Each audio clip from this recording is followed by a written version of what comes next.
Friends, स्वागत है आपका अपने YouTube channel Bhupendra sir classes में। क्लास 10th में मैथ का एक बहुत इंपॉर्टेंट टॉपिक है, दो रैखिक समीकरणों को विलोपन विधि से हल करना। मतलब ये जो समीकरण है इनको हमें सॉल्व करना है और एक्स वाई का मान निकालना है। ठीक है, विलोपन विधि से सॉल्व कर सकते हैं, प्रतिस्थापन विधि और बीजगणित विधि। बीजगणित विधि अब सिलेबस में है नहीं, तो प्रतिस्थापन और विलोपन है। तो सबसे पहले आपको बताते हैं विलोपन विधि, क्योंकि विलोपन विधि से क्या होता है, इक्वेशन बहुत ही जल्दी सॉल्व हो जाते हैं। क्योंकि डायरेक्ट हो सकता है आपसे प्रश्न ये ना पूछे, लेकिन बहुत बार ऐसा होता है कि एक थ्योरी वाला प्रश्न आपसे आएगा, वहाँ पे समीकरणों को सॉल्व करना होगा, तो विलोपन से बहुत जल्दी सॉल्व हो जाएगा। जैसे पहला सवाल दिया है x + y = 5 दिया है और x - y = 3 दिया है। इन दोनों समीकरणों को हमें सॉल्व करना है और हमें आंसर बताना है एक्स वाई का। इस प्रकार का सिंपल सा प्रश्न आपको ऑब्जेक्टिव में भी मिल सकता है, क्योंकि ये दो इक्वेशन दे देंगे, उसमें 4 ऑप्शन आएंगे, एक्स और वाई का मान दे देगा। तो वहाँ तो आप डायरेक्ट कर सकते हैं कि वहाँ पे क्या होगा कि वहाँ पे इक्वेशन को सॉल्व कर लेंगे। ठीक है, ऑप्शन से क्या करना, ऑप्शन का मान अगर ऑप्शन को रख के और इक्वेशन को देख लें कौन सा मान जो है वो बराबर आए, तो वहाँ से कर सकते हैं। लेकिन अगर इक्वेशन हमें सॉल्व करने को आ जाए तो उसको कैसे करना है, ठीक है, लगाने के लिए जैसे यहाँ पे दिया है x + y = 5, x - y = 3 दिया है। समीकरण 1 और 2 को हमें सॉल्व करना है। इसको समीकरण 1 मान लिया और इसको समीकरण 2 मान लिया। सबसे पहले आपको देखना है कि इनके जो गुणांक हैं, जैसे यहाँ x के साथ 1 लिखा है, यहाँ भी y के साथ 1 लिखा है, यहाँ भी x के साथ 1 और y के साथ 1। और निशान को देखना है, निशान दोनों अगर अलग अलग है, दोनों के साइन अगर अलग अलग हैं और एक जैसी संख्याएं हैं, जैसे यहाँ y है, यहाँ भी y, यहाँ 2y होता है, यहाँ 2y, तो एक कैंसिल हो जाता। क्योंकि विलोपन का मतलब यह है किसी एक को विलुप्त करना है, हटाना है और दूसरे का मान निकालना है। प्रतिस्थापन में क्या होता है, सब्स्टिट्यूट करना होता है, एलिमिनेशन मेथड ये होता है।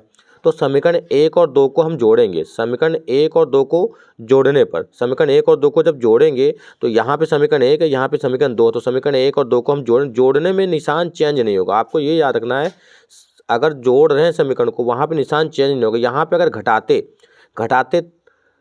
घटाते तब हैं जब यहाँ पे निशान एक जैसे होते, जैसे यहाँ पे प्लस है, यहाँ भी प्लस होता और यहाँ प्लस है, यहाँ भी प्लस, तो इनको क्या करते, घटाते हम। संख्या एक जैसी यहाँ पे होनी चाहिए। तो जब माइनस करते तो ये माइनस होता, निशान चेंज हो जाता, ये चेंज हो जाता, ये वाला चेंज होता। अगर प्लस है तो माइनस, माइनस है तो प्लस, तो ये प्लस का है, ये माइनस का है, इसको हम जोड़ रहे हैं तो ये वाला कैंसिल हो गया। x जोड़ेंगे तो 2x हो जाएगा और यहाँ पे 5 और 3 जोड़ेंगे 8 हो जाएगा। तो x की वैल्यू हमें पता चल गई, x की वैल्यू कितनी आ गई, x बराबर हो गया 8 और ये गुणे में 2 था तो बटे में चलेगा, 2 चौके 8। तो x का मान कितना आ गया, x का मान आ गया भाई 4, x का मान 4 आ गया।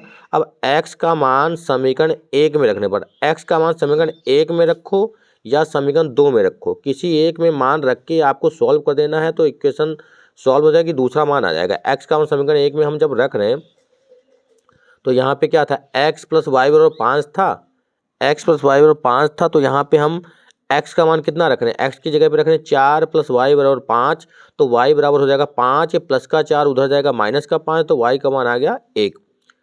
ये आंसर आ गया। अगर हम 2 में रख रहे हैं, यहाँ पे समीकरण 2 से दिया है, देखो समीकरण 2 में रखने पर, ठीक है, समीकरण 2 में अगर हम रखेंगे x - y = 3 समीकरण दे रखा है, तो x का मान है कितना, x का मान है 4, माइनस y = 3, तो माइनस का y = 3, ये प्लस का 4 उधर जाएगा माइनस का, प्लस का 4 उधर चला गया माइनस का, तो y का मान कितना आ गया, माइनस का y बराबर है माइनस का 1, क्योंकि 3 से जब 4 घटाएंगे तो माइनस का बचेगा, तो माइनस माइनस कैंसिल, तो y का मान यहाँ भी 1 आ गया। चाहे 1 में रखो या 2 में रखो, आंसर सेम ही आएगा। अगर आपको उत्तर की जांच करनी है तो उत्तर की जांच में क्या होता है, जैसे कोई भी एक समीकरण ले लो, x - y = 3 था समीकरण, यहाँ पे x का मान 4 रखा, y का मान 1 रखा, 4 से 1 घटाएंगे 3, यहाँ भी 3 दिया, तो 3 बराबर कितना आ गया, 3। मतलब जो हमारा आंसर है वो सही है। अगर दूसरे समीकरण में रखना है, दूसरा समीकरण क्या है, दूसरा समीकरण जैसे दिया है x + y = 5, ये दे रखा है x + y = 5, x का मान कितना है 4, y का मान कितना है 1 = 5, तो यहाँ भी तो 5 = 5 आ रहा है। ठीक है, वो आपको देख लेना है कि किस में हमें रखना है और सॉल्व कर लेना है। इसी प्रकार से दूसरा सवाल दिया है 3x - y = 7, 2x + y = 3, तो समीकरण 1 और 2 को यहाँ पे जब जोड़ेंगे, यहाँ पे देखो यहाँ भी माइनस का है, यहाँ प्लस का, तो हमें सामने दिख रहा है सवाल में कि यहाँ एक निशान अलग है, यहाँ अलग है, दोनों के साइन जो है वो अलग अलग अपोजिट है, तो इसको हम जोड़ सकते हैं और मान दोनों के समान है तभी हम जोड़ सकते हैं। अगर अलग अलग होते तो हमें सॉल्व करना पड़ता। आगे बताएंगे कैसे गुणा करना है। 1 और 2 को जोड़ेंगे तो ये y कैंसिल, 3 और 2 5x, 5x बराबर 10 आ गया, x का मान आ गया 10/5 मतलब 2 आ गया। अब x का मान रख दिया है समीकरण 1 में या 2 में, किसी में रख दो, 2 में रखा है तो 2x था, तो 2x का मतलब क्या हो गया, 2x का मान हो गया यहाँ पे कितना हो गया 2x का मान, 2x का मान हो गया 2 × 2 + y = 3, तो y = 3 - 4, तो y का मान कितना आ गया -1। ठीक है, x का मान आ गया, y का मान आ गया, समीकरण किसी में रख के सॉल्व कर सकते हैं। 3x - का y = 7, तो यहाँ पे जब रखेंगे तो 3 × 2 माइनस, अब माइनस का 1 आ रहा है यहाँ पे, y का मान कितना आ रहा है -1 आ रहा है, तो 7 यहाँ पे 3 × 6 6 और माइनस प्लस का 7 7 = 7 आ रहा है। ठीक है, ये हो गया इसका आंसर। इस प्रकार से अगला सवाल ये वाला है, इसको सॉल्व करके आप देखेंगे, दिया है 2x + y = 3, 3x - y = 2, इसको सॉल्व करके आप देख लेंगे।